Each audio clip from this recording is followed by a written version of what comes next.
السلام علیکم ناظرین، آپ دیکھ رہے ہیں زی ایچ انٹرٹینمنٹ. میں ہوں ظہیر احمد. ناظرین، ہم آپ کو 1975 کی فلموں کے حوالے سے بتا رہے ہیں، اور 1975 کا وہ سال تھا جس میں محمد علی صاحب نے سب سے زیادہ فلمیں کی. ان کا ریکارڈ ہے کہ ہر سال کے حوالے سے اگر دیکھا جائے تو 1975 میں جتنی فلمیں ان کی ریلیز ہوئی کسی اور سال میں فلمیں ریلیز نہیں ہوئی. ہم نے دو تین فلموں کے ریویو 1975 کے آپ کے سامنے رکھے، آگے جا کے مزید بھی رکھیں گے، لیکن رمضان کی مناسبت سے بھی اور ویسے بھی محمد علی صاحب کے حوالے سے ایک اور کریڈٹ بھی جاتا ہے کہ ان کا وائس اوور، کیونکہ وہ ریڈیو سے آئے تھے، بڑا شاندار تھا، بہت ہی زبردست تھا. تو انہوں نے کچھ فلموں کی ڈاکومنٹری بھی کی، یعنی کہ وائس اوور بھی دیا، اس کے اوپر ان کی آواز بڑی اٹھ کے آتی تھی.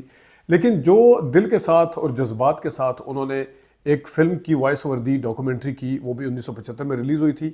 فلم کا نام تھا اللہ اکبر. یہ فلم 31 اکتوبر 1975 کو ریلیز ہوئی تھی، اور اس کے ساتھ ساتھ یہ فلم جو تھی بار بار 12 ربیع الاول کے مہینے میں 12 ربیع الاول والے دن یہ فلم ریلیز ہوتی تھی، کیونکہ اس دن سرکاری چھٹی ہوتی تھی. تو اس دن عمومی طور پر آپ نے بھی دیکھا ہوگا، آپ نے ایکسپیرینس بھی کیا ہوگا کہ عمومی سینما جو ہوتے تھے وہ فلمیں لگاتے تھے، اسلامی اور اس طرح کے تاریخی بیک گراؤنڈ کے ساتھ جو فلمیں بنی ہیں وہ لگاتے تھے. تو اس مناسبت کے ساتھ اللہ اکبر فلم بار بار آتی بھی تھی. بعد میں ہم آپ کو کچھ اشتہارات بھی دکھا دیتے ہیں. پہلے اللہ اکبر کا آپ کو، یہ 1975 کا اشتہار نہیں، بعد کا ہے جب یہ لگتی رہی. یہ دیکھیں آپ کے سامنے آیا موتی محل سینما پر، یہ فلم جو ہے وہ لگی ہوئی ہے. اس کے ساتھ آپ یہ دیکھ سکتے ہیں موتی محل اور میلوڈی سینما، اس پہ اللہ اکبر فلم لگی ہوئی ہے. اگر ہم ایک اور اشتہار آپ کو دکھائیں، یہ بھی عید میلاد النبی یا 12 ربیع الاول کے دن فلمیں آئیں، مطلب اس دن دوبارہ لاتے تھے. تو محمد بن قاسم اور سپہ سالار کا آپ کو اشتہار نظر آ رہا ہوگا. ریالٹو اور ناز کے اوپر محمد بن قاسم ہیں، اور اسی طرح جو نشاط سینما، اس پہ سپہ سالار سبیہ اور سنتوش کی فلم ہے، سلونی اجاز بھی تھے اس میں.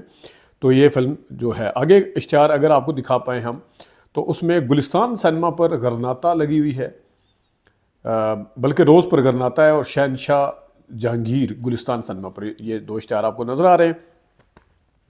اسی طرح ایک اور اشتہار اگر آپ کو دکھا سکیں ہم، اس میں اس دن بھی میکسیمم اسلامی اور تاریخی بیک گراؤنڈ کی فلمیں لگی ہوئی ہیں. روز پہ، کہکشاں پہ اللہ اکبر اگین، یہ دوسرے کسی سال کا ہے. خورشید سینما پر دیار حبیب لگی ہوئی ہے، اور غرناطہ جو ہے گلستان سینما پر لگی ہوئی ہے. نادر سینما پر صلاح الدین، نشاط سینما پر غرناطہ اگین، اور سنگیت سینما پر شہید، اور منگول فلم کا اشتہار بھی آپ کو نظر آ رہا ہے. تو ناظرین، ہم آپ کو تھوڑا سا اللہ اکبر کے حوالے سے بتائیں گے. اللہ اکبر فلم جو تھی وہ 1975 میں، جیسا میں نے بتایا، ریلیز ہوئی، اور اس کی اوپر وائس اوور بھی دیا تھا جو محمد علی صاحب کا وائس اوور تھا، اور بہت ہی شاندار قسم کا ان کا وائس اوور تھا. اگر ہم شروعات دیکھیں، یہ جو 1 گھنٹے کی ڈاکومنٹری فلم ہے، اس کی شروعات دیکھیں تو شروع میں محمد علی صاحب کی آواز میں ایک شعر ہیں کچھ، وہ شعر سنیے گا ذرا. جہاں جس سے چراغاں اب اس کی مجالس میں نہ بتی نہ دیا ہے. اس کے بعد جیسے ہی یہ 2-3 منٹ آگے چلتے ہیں تو اس میں سورہ فاتحہ جو ہے اس کی تلاوت ہے. سورہ فاتحہ کی تلاوت بڑی خوبصورت آواز میں 1975 کے حساب سے اس زمانے میں تھی، اور یہ بعد میں بھی چلتی رہی. تو دیکھیے گا ذرا. الحمد للہ رب العالمین. پھر اس کے بعد، کیونکہ اس کی فوٹیجز ہیں جس کے اندر فوٹیجز جمع کی ہوئی ہیں، اور اس فوٹیج کے اوپر ہی وائس اوور ہے. اور ڈاکومنٹری بنانا میں سب سے اہم کام جو ہوتا ہے فوٹیج کا ہوتا ہے. ریسرچ کرنے والے یا ڈائریکٹر جو بھی ہوتے ہیں اس فوٹیجز کو دیکھتے ہیں کہ وہ اکارڈنگ ٹو وائس اوور ہے یا نہیں ہے. تو دیکھیں یہ فوٹیجز اس وقت کی 1975 کی، یقیناً اس زمانے میں انہوں نے شوٹ کی ہوں گی. تو مکہ مکرمہ 4000 سال پہلے لکھا ہوا آتا ہے. اس کے بعد حضرت ابراہیم علیہ السلام کے حوالے سے اور حضرت ہاجرہ کے حوالے سے جو ہے وہ کیا بتا رہے ہیں. محمد علی صاحب کی آواز میں سنیے گا ذرا.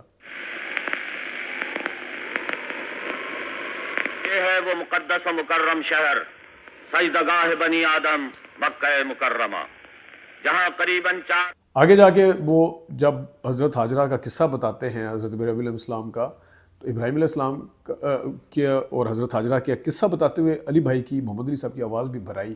اور وہ بنیادی طور پر ایک نرم دل انسان بھی تھے. تو وہ آپ ان کو دیکھ سکتے ہیں. ہم نے آپ کو تصویریں بھی بعض دفعہ دکھائی ہیں جس میں وہ حج کرنے کے لیے بھی گئے تھے. دیکھیے گا ذرا. پوچھا اس